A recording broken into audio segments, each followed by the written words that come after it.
नमस्कार दर्शक बंधु मो सागर चलतु नजर पकईबा आज सकाळ केतोटी गुरुत्वपूर्ण खबर उपरे सेतिबाई वीडियोटी को शेष पर्यंत देखा मोर अनुरोध। वीडियोटी भल लगे वीडियोटी को लाइक करे, चैनल को सब्सक्राइब करे, कमेंट माध्यम जनातु आपण माने मो वीडियो केउ जिल्लारू देखुचंते। चलतु आज सकाळ खबर उपरे नजर पकईबा। प्रथम खबर देखंतु आसिला बड़ खबर। प्रति पंचायत रे खलिबो पोषण केन्द्र सूचना देले जोगाण मंत्री। प्रति पंचायत रे खलिबो पोषण केन्द्र गृह रे जोगाण मंत्री कृष्ण चंद्र पात्र को सूचना से कहचंदी जे 3 मास मध्यरे आरंभ हो कार्य। सब्सिडी रे गम, डाली, चीनी, चाउल आदि मिलिबो। गुजरात एवं दिल्ली मॉडल रे ओडिसा रे हबो पोषण केन्द्र। एने कोनोसी बिंदु बंध घोषणा होई नतबा बेले मुख्यमंत्री को सह आलोचना चलितबा कथा पूर्व कहितले जोगाण मंत्री कृष्ण चंद्र पात्र बोली खबर मिलिছে। परवर्ती खबर देखंतु आसिला बड़ खबर। सरकार देवेनी मागणा बिजुली। 2024 निर्वाचन रैली रे बीजेडी खूब जोर रे प्रचार करुतिले जे मागणा बिजुली मिलिबो। हेले या परे सरकार परिवर्तन हैला। वर्तमान एही मागणा बिजुली को नै विधानसभा उपमुख्यमंत्री केवी सिंधेदेव उत्तर रखिचंते। से कहचंती जे सरकार को पक्षरु लोकन को दिया जीवनी 300 यूनिट रो मागणा बिजुली। गृह रे उपमुख्यमंत्री केवी सिंधेदेव उत्तर रखिचंती। से कहचंती जे निर्वाचन रे 300 यूनिट मागणा बिजुली मिलिबो कहितिले। वर्तमान मागणा बिजुली मिलिबोनी बोली स्पष्ट कले सरकार बोली खबर मिलिछि। परवर्ती खबर देखंतु आसिला बड़ खबर। 15 जिला को येलो वार्निंग। 560 किमी रे रहिबो पवन। राज्य रे आउरी 3 दिन वर्षा संभावना। 24 घंटा हलुकार मध्यम धरण वर्षा संभावना। 12 जिला को येलो वार्निंग जारी कला आंचलिक पाणीपाग विभाग। आसंता काली पाए 15 जिला को येलो वार्निंग जारी करा जायचे। 4 तारिख रे उपकूल ओडिसा रो वर्षार प्रभाव रहिबो। हलुका वर्षा संग 40 ରୁ 50 किमी बेग रे पवन रहिबा नै पूर्वानुमान करिछि पाणीपाग विभाग। अभ्यंतरण ओडिसा रे 1 ରୁ 2 डिग्री तापमात्रा कमिबो बोली खबर मिलिছে। परवर्ती खबर देखंतु आसिला बड़ खबर। संबलपुर रे हबो मुख्यमंत्री को अभियोग शुणाणी। 20 जन मंत्री हेबे शामिल। संबलपुर रे हबो मुख्यमंत्री को अभियोग शुणाणी। एप्रिल 21 रे संबलपुर रे हबो अभियोग शुणाणी। 10 ରୁ अधिक मंत्री एतेरे शामिल हेबार कार्यक्रम रहिছে। संबलपुर रे अभियोग शुणाणी सरिबा पर बरहमपुर रे मध्ये अभियोग शुणाणी हेबो। एने गणमाध्यम सूचना दैचंदे राजस्व मंत्री सुरेश पुजारी बोली खबर मिलिছে। परवर्ती खबर देखंतु आसिला बड़ खबर। कीटनाशक व्यवहार जोगो बढ़ुछि कैंसर। एही जिल्ला रे बढ़ुछि रोगीଙ୍କ संख्या। अधिक कीटनाशक व्यवहार जोगो बढ़ुछि कैंसर। गृह रे उपमुख्यमंत्री को पाए उत्तर रखी कहले आईन मंत्री। विधानसभा आईन मंत्री पृथ्वीराज हरिचंदन को उत्तर रखी कहते बलांगीर अविभक्त संबलपुर जिले में रोगी संख्या बढ़ुचे। फसल अधिक कीटनाशक व्यवहार करा जाउचे। जमीर गुणवत्ता नष्ट होउचे और कैंसर भली रोग व्यापुची बोली मंत्री कहते। एथिपाई बलभद्र जैविक मिशन को गुरुत्व दिया जाउचे। जैविक चाष क्षेत्रफल वृद्धि पाई सरकार प्रतिश्रुतिबद्ध बोली हरिचंदन कहते। गृह रे उपमुख्यमंत्री को पाए उत्तर रखिले आईन मंत्री बोली खबर मिलिছে। परवर्ती खबर देखंतु आसिला बड़ खबर। शिशु बाटिकार शुभारंभ कले मुख्यमंत्री। कुनी पिला मान को खड़ी छुआइले। भुवनेश्वर शिशु बाटिकार शुभारंभ कले मुख्यमंत्री। मोहन चरण माझी जातीय शिक्षा नीति अनुसार शिशु बाटिकार शुभारंभ करिसंते। मुख्यमंत्री बरगड़ सरकारी उच्च विद्यालय शिशु बाटिकार शुभारंभ करिसंते। कुनी कुनी पिला मान को खड़ी छुआइले मुख्यमंत्री। तबे बरगड़ स्कूल रे खड़ी छुआ कराइबा परे छात्र छात्री को गहन रे बसिले मुख्यमंत्री। सेमान को सिलेट रे लेखैबा सहित सेमान को नाम एवं अभिभावक नाम मध्य पचारिले। अन्य पटे गणशिक्षा मंत्री नित्यानंद गंड नगरमपुर रे पहुंची कुनी कुनी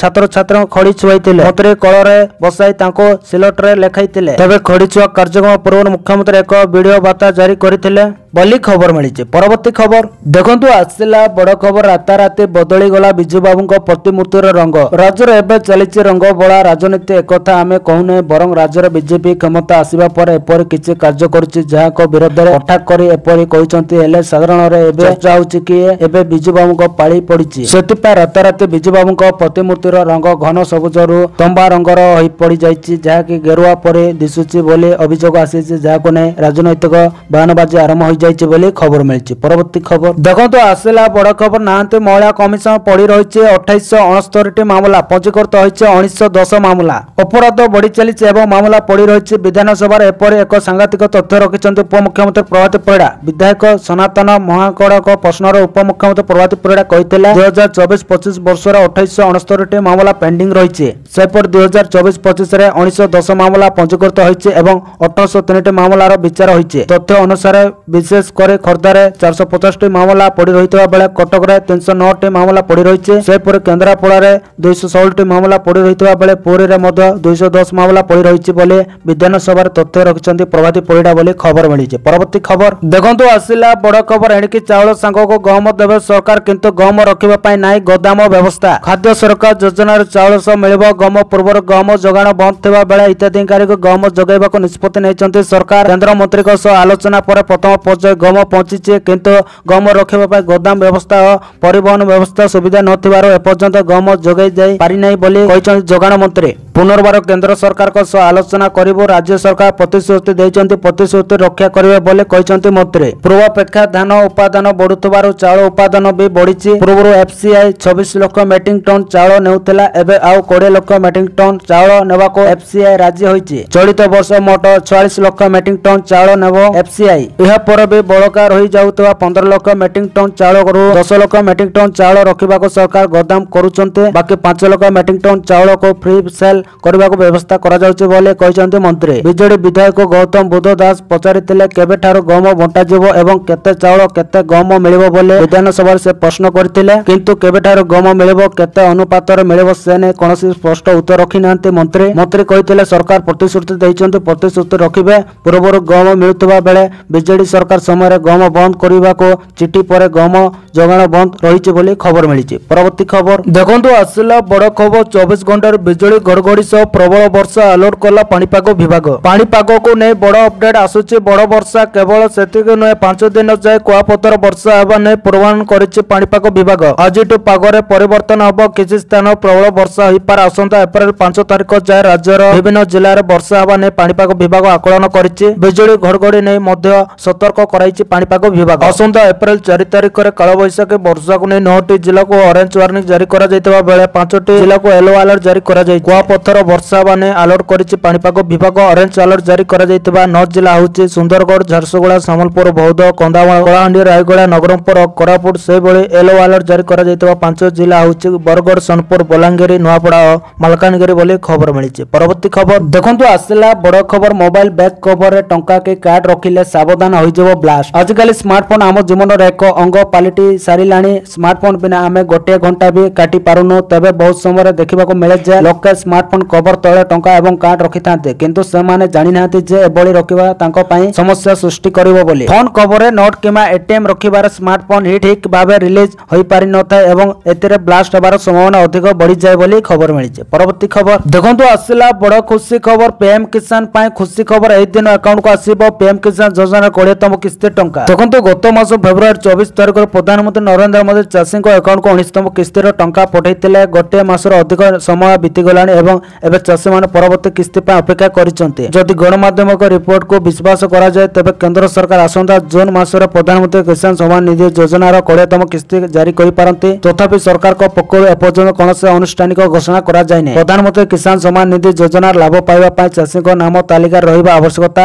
ଏପରି ପରିସ୍ଥିତିରେ ଅନେକ ଚାଷୀ ଭୟ କରୁଛନ୍ତି ଯେ ଯୋଜନାରୁ ସେମାନଙ୍କ ନାମ ହଟାଇ ଦିଆଯାଇପାରେ ବୋଲି ଖବର ମିଳିଛି। ପରବର୍ତ୍ତୀ ଖବର ଦେଖନ୍ତୁ, ଆସିଲା ବଡ଼ ଖବର। ଆଜିଠୁ ଲାଗୁ ହେଲା ନୂଆ ୟୁପିଆଇ ନିୟମ। ସିମ୍ ବନ୍ଦ ଥିଲେ ଟ୍ରାଞ୍ଜାକ୍ସନ ବି ବନ୍ଦ। ଆଜିଠୁ ୟୁପିଆଇ ଟ୍ରାଞ୍ଜାକ୍ସନରେ ବଡ଼ ପରିବର୍ତ୍ତନ ଦେଖିବାକୁ ମିଳିବ। ବର୍ତ୍ତମାନ ୟୁପିଆଇ ପେମେଣ୍ଟ ଏତେ ସାଧାରଣ କଥା ହୋଇଗଲାଣି ଯେ ପାନ ଦୋକାନଠୁ ଫିଲ୍ମ ହଲ୍ କେବେଠୁ ଆରମ୍ଭ କରି ହାଟ ବଜାର ସବୁଠି କ୍ୟାସଲେସ୍ ଟ୍ରାଞ୍ଜାକ୍ସନ ବା ୟୁପିଆଇ ର ଆବଶ୍ୟକତା ବଢିବାରେ ଲାଗିଛି। ଯଦି ଆପଣ ବି ୟୁପିଆଇ ପେମେଣ୍ଟ କରୁଛନ୍ତି ତାହେଲେ ୟୁପିଆଇ ପେମେଣ୍ଟ କ୍ଷେତ୍ରରେ ଆଜିଠୁ ବଡ଼ ପରିବର୍ତ୍ତନ ହେବାକୁ ଯାଉଛି। National payments corporation of India ବା ଏନପିସିଆଇ ପକ୍ଷରୁ ଏପ୍ରିଲ ଆରମ୍ଭରୁ କିଛି ୟୁପିଆଇ ଟ୍ରାଞ୍ଜାକ୍ସନ ଉପରେ ରୋକ ଲଗାଇବାକୁ ଯାଉଛି। ଏଣିକି ମୋବାଇଲ ନମ୍ବର ବନ୍ଦ ଥିଲେ ଟ୍ରାଞ୍ଜାକ୍ସନ ହୋଇପାରିବନି ବୋଲି ସୂଚନା ଦିଆଯାଇଛି ବୋଲି ଖବର ମିଳିଛି। ପରବର୍ତ୍ତୀ ଖବର ଦେଖନ୍ତୁ, ସୁଭଦ୍ରା ଯୋଜନା ଗୁଣେ ଆସିଲା ବଡ଼ ଖବର। ସୁଭଦ୍ରା ଦ୍ୱିତୀୟ କିସ୍ତିରେ ବାଦ ପଡ଼ିଛନ୍ତି 1,83,000 ମହିଳା। ସୁଭଦ୍ରା ଦ୍ୱିତୀୟ କିସ୍ତିରେ ବାଦ ପଡ଼ିଛନ୍ତି 1,83,785 ମହିଳା। 1,65,877 ମହିଳା ପ୍ରଥମ କିସ୍ତି ପାଇଛନ୍ତି। ସେହିଭଳି ଦ୍ୱିତୀୟ କିସ୍ତି ପାଇଛନ୍ତି 98,82,092 ଜଣ ମହିଳା। ପ୍ରଥମ କିସ୍ତିରେ ସରକାର 5,032,93,85,000 ଟଙ୍କା ହିତାଧିକାରୀଙ୍କ ଆକାଉଣ୍ଟକୁ ପଠାଇଛନ୍ତି। ଦ୍ୱିତୀୟ କିସ୍ତିରେ 4,941,4,60,000 ଟଙ୍କା ପଠାଇ ଯାଇଛି। ଗୃହରେ ଉପମୁଖ୍ୟମନ୍ତ୍ରୀ ପ୍ରଭାତୀ ପରିଡ଼ା ଏନେଇ ଲିଖିତ ଉତ୍ତର ରଖିଛନ୍ତି ବୋଲି ଖବର ମିଳିଛି। ପରବର୍ତ୍ତୀ ଖବର ଦେଖନ୍ତୁ, ଆସିଲା ବଡ଼ ଖବର। ବିବାହ ଋତୁ ପୂର୍ବରୁ ଉପରମୁହାଁ ସୁନା ଦର। ଲୋକେ ଛୁଇଁବ ସୁନା ଦର ହୋଇ ବଢି ଚାଲିଛି। ସୁନା ଦର 22 ହେଉ କି 24 କ୍ୟାରେଟ ଉଭୟ ଦରରେ ବିପୁଳ ବୃଦ୍ଧି ହେଉଛି। ଭୁବନେଶ୍ୱରର 22 କ୍ୟାରେଟ ସୁନା ଦର 10 ଗ୍ରାମ ପିଛା ପାଖାପାଖି 85,000 ଟଙ୍କା ରହିଛି। ସେହିପରି 24 କ୍ୟାରେଟ ସୁନା ଦର 10 ଗ୍ରାମ ପିଛା ପାଖାପାଖି 92,000 ଟଙ୍କା ରହିଛି। ଗୁରୁବାର 22 କ୍ୟାରେଟ ସୁନା ଦର 10 ଗ୍ରାମ ପିଛା 650 ଟଙ୍କା ଏବଂ 24 କ୍ୟାରେଟ ପିଛା 700ରୁ ଅଧିକ ଟଙ୍କା ବଢିଛି। ଆଗକୁ ବିବାହ ଋତୁ ଥିବାରୁ ଗ୍ରାହକଙ୍କ ମୁଣ୍ଡରେ ସଳକ ପଡିଛି। ଭୁବନେଶ୍ୱରରେ ସପ୍ତାହକ ମଧ୍ୟରେ 22 କ୍ୟାରେଟ ସୁନା 3,000ରୁ ଅଧିକ ମହଙ୍ଗା ହୋଇଥିବା ବେଳେ 24 କ୍ୟାରେଟ ସୁନା 2,510 ଟଙ୍କା ମହଙ୍ଗା ହୋଇଛି। କେବଳ ସୁନା ନୁହେଁ, ରୂପା ଦାମ ମଧ୍ୟ ବଢିଛି। 1 କିଲୋ ରୂପାର ଦାମ ଏବେ 1,13,000 ଟଙ୍କା ରହିଛି ବୋଲି ଖବର ମିଳିଛି। ପରବର୍ତ୍ତୀ ଖବର ଦେଖନ୍ତୁ, ଆସିଲା ବଡ଼ ଖୁସି ଖବର। ରାଜ୍ୟରେ 8,000ରୁ ଅଧିକ अधिक युवपीढ़ी पाइबे नियुक्ति कटक हेबाकु जाउछि power thermal plant Odisha thermal agency limited OTEL 2400 कोयला पावर थर्माल प्लांट करबाकु जाउछि। एही mega thermal power plant Cuttack रे निर्माण होबो जेउतरे 18450 कोटी टंका निवेश करा जिवो। एही पावर प्रोजेक्ट जरिया रे राज्य रे शक्ति उत्पन्न क्षमता बढ़िबो बोली आशा रखिसंते कर्तृपक्ष उन्नत ज्ञान कौशल निर्माण होबाकु थिबा एही थर्माल प्लांट को कम परिमाण आज्ञार उत्पन्न होबो जा द्वारा जलवायु प्रदूषित होबार भय कमी बोली कह जाउछि। तीनटी सोपान रे प्लांट कार्य शेष करा जिवो। प्रति थर 800 मेगा वाटर प्लांट स्थापन करा जिवो। परिवेश और वायु प्रदूषण रोकिबा पय प्लांट रे एडवांस टेक्नोलोजी एमिशन व्यवस्था करा जिवो। एही प्लांट ओडिसा रो शक्ति समूह को अधिक शक्तिशाली करिवो। राज्य बाहर बड़ बड़ व्यवसाय एतिरे निवेश करबा सह राज्यर युवपीढ़ी को चाकरी सुजोग मध्ये मिलिबो बोली खबर मिलिछि। परवर्ती खबर देखंतु आसिला बड़ खबर बढ़िला राजपथ ट्रोल। बढ़िला राजपथ ट्रोल भारतर जातीय राजपथ प्राधिकरण देशव्यापी ट्रोल दर हाराहारी 4 ରୁ 5% वृद्धि करिछि। एणिके महंगा हबो जातीय राजपथ एवं एक्सप्रेस वेयर यात्रा। मंगलवार ठारो नुआ शुल्क लागू होइतबा नै सड़क परिवहन एवं राजपथ मंत्रालय जणे वरिष्ठ अधिकारी सूचना देइछन। कहवा अनुसार प्रति वर्ष एप्रिल मासरे टोल दर संशोधित होता है। NHAI प्रति हाईवे एवं एक्सप्रेस वे अलग अलग दर संशोधित करता है। क्रम देशर अनेक स्थान में पृथक पृथक दर वृद्धि करा जायछि। जदि आमे पूरा देश कथा देखिबा ताले देश में मोट 855 टोल प्लाजा रही। सेति मध्यरु 675 टी टोल प्लाजा सरकार को द्वारा परिचालित होउतबा बेले 180 टी टोल प्लाजा घरोई कंपनी द्वारा परिचालित। जातीय राजपथ नेटवर्क रे प्राय 855 यूजेस फ्री प्लाजा रही जहा ऊपर नेशनल हाईवे फ्री आईन 2008 अनुसार लागू करा जायताय बोली खबर मिली। परवर्ती खबर देखंतु आसिला बड़ खबर पुणी कंपिबो विधानसभा कौन रहिबो प्रसंग ताकू नै सबुटी चर्चा। 3 दिन छुट्टी पर आज पुणी कंपिबो विधानसभा। निलंबित कांग्रेस विधायक ऊपर को हटेबो के निलंबन ता ऊपर रहिबो नजर। गृह रे पुणी हंगामा करि पारे बीजेडी। कांग्रेस विधायक निलंबन को विरोध करुछि विरोधी दल बीजेडी। आउ याकू नै मध्य आज हंगामा करि पारे बिजु जनता दल। सेपट आईन श्रृंखला प्रसंग रे राज्य सरकार घेरिबा नै मध्य रणनीति करि पारे बीजेडी। गत 2 दिन 3 दिन भितर सारा राज्य देखा देइतबा अपराधी घटना गृह रे उठिबा संभावना रहिछि। सेपरि निलंबित कांग्रेस विधायक मध्य आज पुणी विधानसभा परिसर रे धारणा देइ पारन्ते। तबे कोन रहइबो आजिर कार्यक्रम ता ऊपर सारा राज्यर नजर बोली खबर मिलिछि। परवर्ती खबर देखंतु आसिला बड़ खबर पुणी बारवाटी रे मैच मुहामुही हेबे भारत और दक्षिण अफ्रिका। पुणी बारवाटी रे देखिबाकू मिलिबो हाई वोल्टेज मैच। आउ किछि दिन पर पुणी थोर कटक बारवाटी स्टेडियम रे देखिबाकू मिलिबो T20 मैच। पूर्व एने आशंका रहितबा बेले एबे किंतु या स्पष्ट होइछि कि आसंता डिसेंबर 9 तारिख रे बारवाटी खेला जीवो T20 मैच मुहामुही हेबे भारत और दक्षिण अफ्रिका।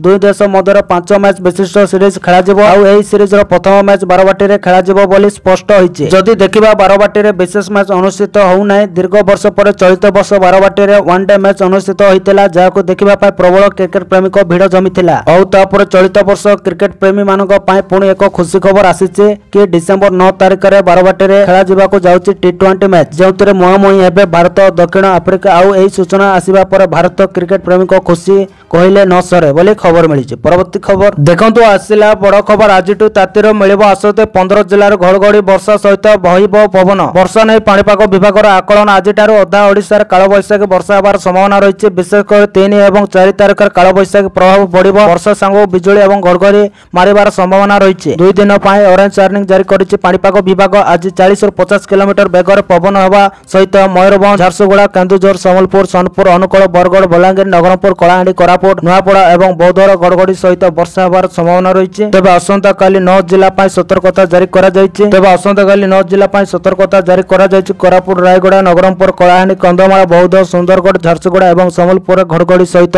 वर्षा सह पवन होबा नै ऑरेंज वार्निंग जारी करा जायछि बोली खबर मिली। परवर्ती खबर देखंतु आसिला बड़ खबर आज युक्त 2 परीक्षा खाता देखा। आज आरंभ होबो खाता देखा। एने उच्च माध्यमिक शिक्षा परिषद CHSE पक्षर सूचना दिया जायछि। प्राथमिक पर्यायर 8000 शिक्षक और शिक्षयित्री को खाता देखा पाई नियुक्त होइचंते। मे 15 तारिख सुधा सठिक समय परीक्षा फल बाहरिबा नै लक्ष्य रखा जायछि। 35 40 और 50 मार्क थिबा विषय गुड़िक 30 टी खाता 5 घंटा देखिबे शिक्षक। सेपरि 70 और 80 मार्क थिबा विषय 5 घंटा 20 टी खाता देखि पारिबे शिक्षक।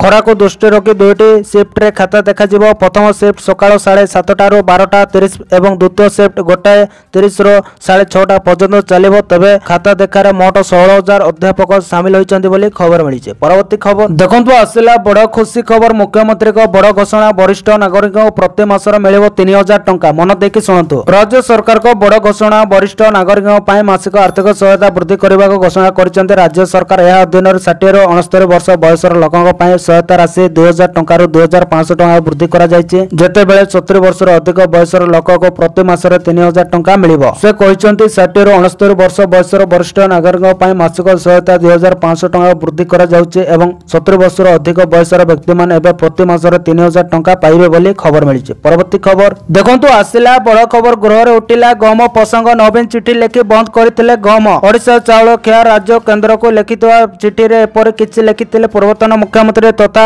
ତତ୍କାଳୀନ ମୁଖ୍ୟମନ୍ତ୍ରୀ ନବୀନ ପଟ୍ଟନାୟକ। ଯେତେବେଳେ ବିଜେଡି ରାଜ୍ୟରେ କ୍ଷମତାରେ ଥିଲା ସେତେବେଳେ ଗହମ ବନ୍ଦ ହୋଇଥିଲା। ଆଉ ଗହମ ବଦଳରେ ଚାଉଳ ଦେବାକୁ ତତ୍କାଳୀନ ବିଜେଡି ସରକାର କେନ୍ଦ୍ରକୁ ଜଣାଇଥିଲେ ବୋଲି ଆଜି ଗୃହରେ ସୂଚନା ଦେଇଛନ୍ତି ଖାଦ୍ୟ ଯୋଗାଣ ଓ ଖାଉଟି କଲ୍ୟାଣ ମନ୍ତ୍ରୀ କୃଷ୍ଣଚନ୍ଦ୍ର ପାତ୍ର। ହଁ, ଏବେ ଚାଲିଛି ଗୃହରେ ଶୂନ୍ୟକାଳ। ଆଉ ଆଜି ଶୂନ୍ୟକାଳରେ କୃଷ୍ଣଚନ୍ଦ୍ର ପାତ୍ର କହିଛନ୍ତି ପୂର୍ବ ବିଜେଡି ସରକାର କେନ୍ଦ୍ରକୁ ଏକ ଚିଠି କରିଥିଲେ। ସେଥିରେ ଉଲ୍ଲେଖ କରିଥିଲେ ଯେ ଆମର ଚାଉଳ ଖିଆ ରାଜ୍ୟ, ଆମକୁ କେବଳ ଚାଉଳ ଦିଆଯାଉ ଆଉ ଗହମ ବନ୍ଦ କରି ଦିଆଯାଉ। ସେଥିପାଇଁ କେନ୍ଦ୍ର ଓଡ଼ିଶାକୁ ଗହମ ବନ୍ଦ କରିଦେଲା। ଆଉ ବିଜେପି ରାଜ୍ୟରେ କ୍ଷମତାକୁ ଆସିବା ପରେ ଗହମ ଦେବା ପାଇଁ ଖାଦ୍ୟ ମନ୍ତ୍ରୀଙ୍କୁ ଚିଠି କରିଥିଲେ। ସେ ଗହମ ଯୋଗାଇ ଦେବେ ବୋଲି କହିଥିଲେ ଆଉ ଦେଇଥିଲେ ମଧ୍ୟ ବୋଲି ଖବର ମିଳିଛି। ପରବର୍ତ୍ତୀ ଖବର ଦେଖନ୍ତୁ ଆସିଲା ବଡ଼ ଖବର। ପୁଣି ଟ୍ରେନ ଦୁର୍ଘଟଣା, ଟ୍ରାକରୁ ଖସିଲା ନାଗାବଳୀ ଏକ୍ସପ୍ରେସ। ଲାଇନ ଚ୍ୟୁତ ହେଲା ନାଗାବଳୀ ଏକ୍ସପ୍ରେସ। ନାନ୍ଦେଡ଼ ସମ୍ବଲପୁର ନାଗାବଳୀ ଏକ୍ସପ୍ରେସ ଗୋଟିଏ ବଗି ଲାଇନ ଚ୍ୟୁତ ହୋଇଥିବା ଜଣାପଡ଼ିଛି। ଖବର ଅନୁସାରେ ନାଗାବଳୀ ଏକ୍ସପ୍ରେସର ଶେଷରେ ଥିବା ଜେନେରାଲ ବଗି ଲାଇନ ଚ୍ୟୁତ ହୋଇଛି। ବିଜୟନଗରମ ଷ୍ଟେସନ ପାଖେ 11:40 ଲାଇନ ଚ୍ୟୁତ ହୋଇଥିବା ବେଳେ ବିଶେଷ କ୍ଷତିଗ୍ରସ୍ତ ହୋଇନାହିଁ। କେହି ମୃତାହତ ହୋଇନଥିବା ଇଷ୍ଟ କୋଷ୍ଟ ରେଲୱେ ପକ୍ଷରୁ ସୂଚନା ଦିଆଯାଇଛି। ଲାଇନ ଚ୍ୟୁତ ଶେଷ ବଗିକୁ ବାଦ ଦେଇ 12:47 ଗନ୍ତବ୍ୟ ସ୍ଥଳକୁ ଗଲା ଟ୍ରେନ। ତେବେ ଏକ ବଡ଼ ଦୁର୍ଘଟଣା ଟଳି ଯାଇଥିବା କହିଲେ ମଧ୍ୟ ଅତ୍ୟୁକ୍ତି ହେବ ନାହିଁ ବୋଲି ଖବର ମିଳିଛି। ପରବର୍ତ୍ତୀ ଖବର ଦେଖନ୍ତୁ ଆସିଲା ବଡ଼ ଖବର। ମିଆଁମାର ପରେ ଥରିଲା ଜାପାନ। ଭୂକମ୍ପର ତୀବ୍ରତା ରହିଛି। ମିଆଁମାର ପରେ ଥରିଛି ଜାପାନ, ଯାହାକୁ ନେଇ ଲୋକେ ଭୟଭୀତ ହୋଇପଡ଼ିଛନ୍ତି। କାରଣ ମିଆଁମାରରେ 2,000 ଅଧିକ ଲୋକଙ୍କର ମୃତ୍ୟୁ ଘଟିଥିବା ବେଳେ 3,000ରୁ ଅଧିକ ଲୋକ ଆହତ ହୋଇଛନ୍ତି। ଉକ୍ତ ଘଟଣାର ଉଦ୍ଧାର କାର୍ଯ୍ୟ ସରିନଥିବା ବେଳେ ଜାପାନରେ ଭୂକମ୍ପ ପରିବେଶବିତକୁ ଚିନ୍ତାରେ ପକାଇଛି। ନ୍ୟାସନାଲ ସେଣ୍ଟର ଫର ସିସମୋଲୋଜି କହିଛି ବୁଧବାର ସନ୍ଧ୍ୟା 7:34 ସମୟରେ ଜାପାନର ରିକ୍ଟର ସ୍କେଲରେ 6.0 ତୀବ୍ରତାର ଏକ ଭୂକମ୍ପ ହୋଇଛି ବୋଲି ଖବର ମିଳିଛି। ପରବର୍ତ୍ତୀ ଖବର ଦେଖନ୍ତୁ ଆସିଲା ବଡ଼ ଖବର। ମାଡ଼ି ଆସୁଛି ଶକ୍ତିଶାଳୀ ଉଲ୍କା ପିଣ୍ଡ, ସିଧା ଧକ୍କା ଦେବ ଚନ୍ଦ୍ରକୁ। ନାସା ପକ୍ଷରୁ ଜାରି ହେଲା ଚିନ୍ତା ବଢ଼ିଲା ଭଳି ଚେତାବନୀ। ମାଡ଼ି ଆସୁଥିବା ଉଲ୍କା ପିଣ୍ଡକୁ ନେଇ ଏପରି କିଛି ସୂଚନା ଦେଇଛି ଆମେରିକା ଅନ୍ତରୀକ୍ଷ ଏଜେନ୍ସି ନାସା। ନାସାର ଶକ୍ତିଶାଳୀ ଜେମ୍ସ ୱେବ ସ୍ପେସ୍ ଟେକ୍ନିସ୍କୋପ ନିକଟରେ ଉଲ୍କାପିଣ୍ଡ 2024 OIR-4 କୁ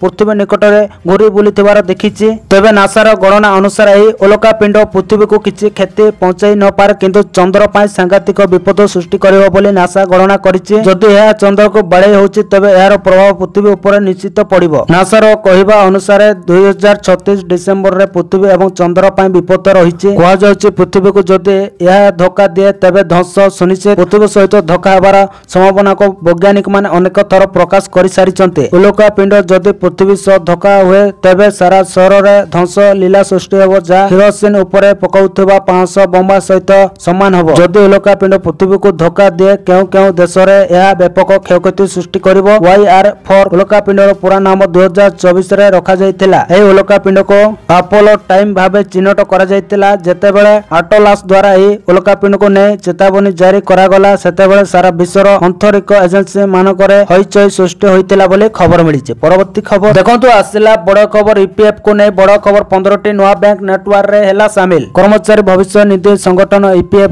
କୁ ନେଇ ଏକ ବଡ଼ ଖବର ସାମ୍ନାକୁ ଆସିଛି। EPF ନିଜ ବ୍ୟକ୍ତି ନେଟୱାର୍କର ବିସ୍ତାର କରି 15ଟି ନୂଆ ପବ୍ଲିକ ଏବଂ ପ୍ରାଇଭେଟ ସେକ୍ଟର ବ୍ୟାଙ୍କଗୁଡ଼ିକ ସହ ଯୁକ୍ତି କରିଛି। ଏହି ଅବସରରେ କେନ୍ଦ୍ରୀୟ ଶ୍ରମ ଏବଂ ରୋଜଗାର ମନ୍ତ୍ରୀ ଡା ମନସୁଖ ମାଣ୍ଡଭିୟା ମଧ୍ୟ ଉପସ୍ଥିତ ରହିଛନ୍ତି। EPFର ବ୍ୟାଙ୍କିଂ ନେଟୱାର୍କରେ ସାମିଲ ହୋଇଥିବା 15ଟି ବ୍ୟାଙ୍କ ବାର୍ଷିକ 12,000 କୋଟି ଟଙ୍କାର ଡାଇରେକ୍ଟ ପେମେଣ୍ଟ ସୁବିଧା ଦେବେ ଏବଂ ସେହି କର୍ମଚାରୀମାନଙ୍କୁ ଡାଇରେକ୍ଟ ଆକ୍ସେସ୍ ପ୍ରଦାନ କରିବେ ଯିଏ ଏହି ବ୍ୟାଙ୍କଗୁଡ଼ିକର ଆକାଉଣ୍ଟଧାରୀ ହୋଇଥିବେ। ପୂର୍ବରୁ 17ଟି ବ୍ୟାଙ୍କ EPFରେ ତାଲିକାଭୁକ୍ତି ଥିଲେ, ବର୍ତ୍ତମାନ ଏହାର ସଂଖ୍ୟା ବଢ଼ି 32ରେ ପହଞ୍ଚିଛି ବୋଲି ଖବର ମିଳିଛି। ପରବର୍ତ୍ତୀ ଖବର ଦେଖନ୍ତୁ ଆସିଲା ବଡ଼ ଖବର। CAG ରିପୋର୍ଟ ଉପସ୍ଥାପନ କଲେ AG ଅତୁଳ ପ୍ରକାଶ। CAG ରିପୋର୍ଟ ଉପସ୍ଥାପନ କଲେ AG ଅତୁଳ ପ୍ରକାଶ। ବିଭିନ୍ନ କ୍ଷେତ୍ରକୁ ନେଇ ବିସ୍ତୃତ ତଥ୍ୟ ରଖିଲେ AG। ଲଘୁ ଖଣିଜ ପଦାର୍ଥ ଖନନରୁ ପ୍ରାପ୍ତ ରାଜସ୍ୱ, ଅଣ ଟିକସ ରାଜସ୍ୱର ମୁଖ୍ୟ ଉତ୍ସ बोले रिपोर्ट में उल्लेख करा 2021-22 मध्य लघु खनिज राजस्व 1968.75 कोटी आदाय होइछि। 2022 मार्च 31 सुधा 520 लघु खनिज उत्सव मध्य 147 कार्यक्षम रही। 373 लघु खनिज उत्सव कार्यक्षम होई नथिबा कहिले एजी खनि लिजधारी आदाय होई पारिनी 3967 कोटी टंका सरकार आदाय करू नथिबा सीएजी रिपोर्ट उल्लेख बोली खबर मिली। तो दर्शक बंधु ए आज सकाळ केतोटी गुरुत्वपूर्ण खबर। जदि वीडियोटी भल लागिছে लाइक करबा सहित हम चैनल को सब्सक्राइब करंतु आ वीडियो को शेयर करंतु। वीडियोटी संपूर्ण देखिथिबारु आपण मानको बहुत बहुत धन्यवाद।